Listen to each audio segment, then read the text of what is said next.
tous et bienvenue sur Rezona, la chaîne où l'on explore comment réussir, d'abord pour soi, puis pour la nation.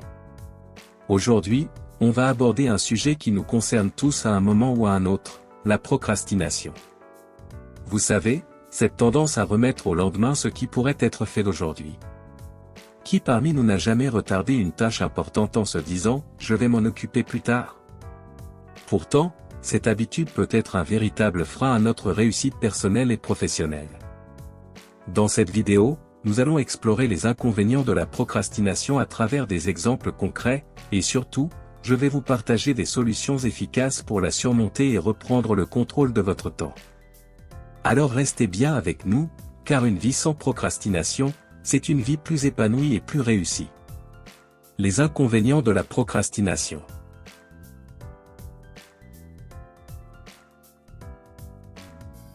La procrastination, ce n'est pas juste une petite habitude sans conséquence. En apparence, elle peut sembler innocente. Mais à long terme, elle peut gravement affecter votre vie. Voici quelques inconvénients majeurs que vous pouvez rencontrer si vous continuez à procrastiner. 1. Les échéances manquées. Imaginons une situation classique, vous avez un travail ou un projet à rendre dans quelques jours. Mais au lieu de commencer tout de suite, vous vous dites « je vais m'y mettre demain ». Demain arrive, puis encore demain, et vous vous retrouvez à la dernière minute, stressé et paniqué, essayant de terminer une tâche mal préparée. La qualité du travail en souffre, et souvent, vous finissez par rendre quelque chose d'inachevé ou moins bon que ce que vous auriez pu produire si vous aviez commencé à temps. Exemple concret, un étudiant qui reporte ses révisions pour ses examens, et qui, à quelques jours de l'échéance, se retrouve à réviser dans la panique, avec une concentration moindre et une fatigue accrue. Cela a des conséquences sur ses résultats et sur son bien-être mental. 2. Opportunités manquées.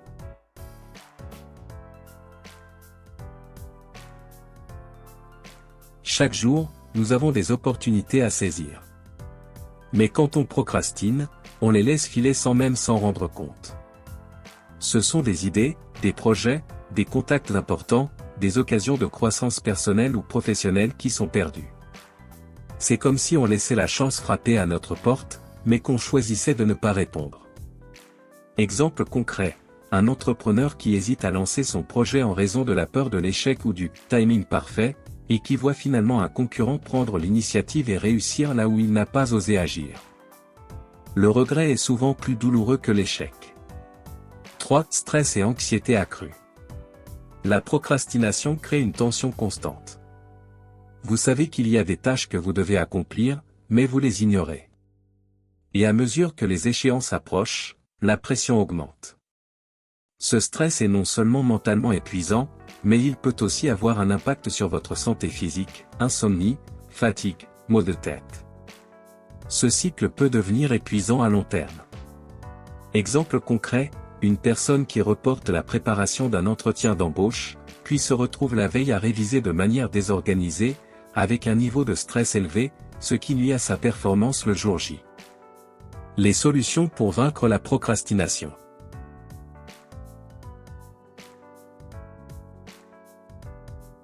Bien sûr, il ne suffit pas de se lamenter sur les effets négatifs de la procrastination. Il faut agir. Voici des solutions concrètes pour vous débarrasser de cette mauvaise habitude et reprendre le contrôle de votre temps et de vos objectifs. 1. Fixer des objectifs clairs et réalisables. L'un des principaux obstacles à l'action, c'est le manque de clarté. Quand vous ne savez pas exactement ce que vous devez accomplir, il est facile de remettre les choses à plus tard. Pour contrer cela, il est essentiel de définir des objectifs clairs et spécifiques. Une fois ces objectifs définis, découpez-les en petites étapes faciles à accomplir. Chaque petite victoire vous motivera à aller plus loin. Exemple pratique. Si vous avez un gros projet à accomplir, commencez par définir un petit objectif à réaliser chaque jour. Au lieu de dire « je vais finir ce projet », dites « aujourd'hui, je vais rédiger l'introduction » ou « je vais collecter les données nécessaires ». Ces petites tâches sont plus faciles à accomplir et vous donnent un sentiment d'accomplissement immédiat. 2. La règle des 2 minutes. Une technique simple mais efficace pour commencer à combattre la procrastination est la règle des 2 minutes. Elle consiste à accomplir immédiatement toute tâche qui ne prend pas plus de 2 minutes.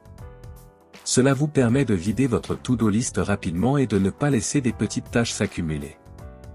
Exemple pratique. Répondre à un email, ranger un document sur votre bureau, ou organiser un rendez-vous. Ces petites actions ne demandent pas beaucoup de temps, mais elles peuvent vite s'empiler si vous les ignorez.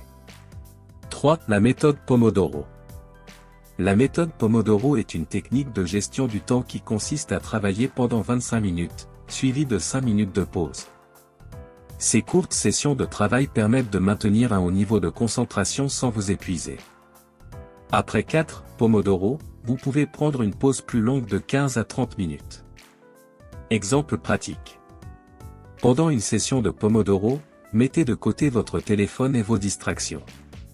Fixez un timer et concentrez-vous sur une tâche spécifique. Après 25 minutes, prenez une pause bien méritée pour recharger vos batteries. 4. Évitez les distractions. Les distractions sont l'un des principaux moteurs de la procrastination. Si vous êtes constamment interrompu par des notifications, des bruits ou d'autres distractions, vous n'irez pas bien loin dans vos tâches. Identifiez les sources de distraction dans votre environnement et éliminez-les autant que possible.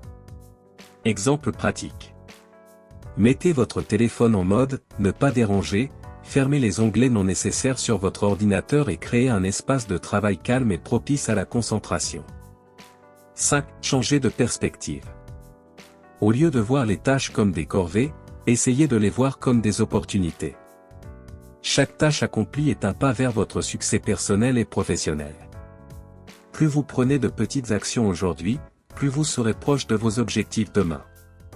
Exemple pratique. Si vous n'aimez pas un certain aspect de votre travail, rappelez-vous que chaque action que vous accomplissez vous rapproche de la liberté, de la réussite ou de l'impact que vous souhaitez créer. Pour conclure, la procrastination est un piège dans lequel nous tombons tous à un moment ou à un autre. Mais la bonne nouvelle, c'est qu'il est possible de s'en débarrasser. En appliquant des méthodes simples et en prenant des mesures concrètes, vous pouvez arrêter de remettre à plus tard ce que vous devez faire aujourd'hui. Rappelez-vous, réussir pour soi et pour la nation, cela commence par prendre des actions aujourd'hui, peu importe leur taille. Ne laissez pas la procrastination voler vos rêves et vos opportunités. Commencez dès maintenant, mettez en place un plan d'action et avancez vers vos objectifs. Merci d'avoir regardé cette vidéo. Si vous avez trouvé ces conseils utiles, n'oubliez pas de l'aimer, de vous abonner et de partager avec vos amis. Ensemble, nous pouvons réussir pour nous-mêmes et pour notre nation.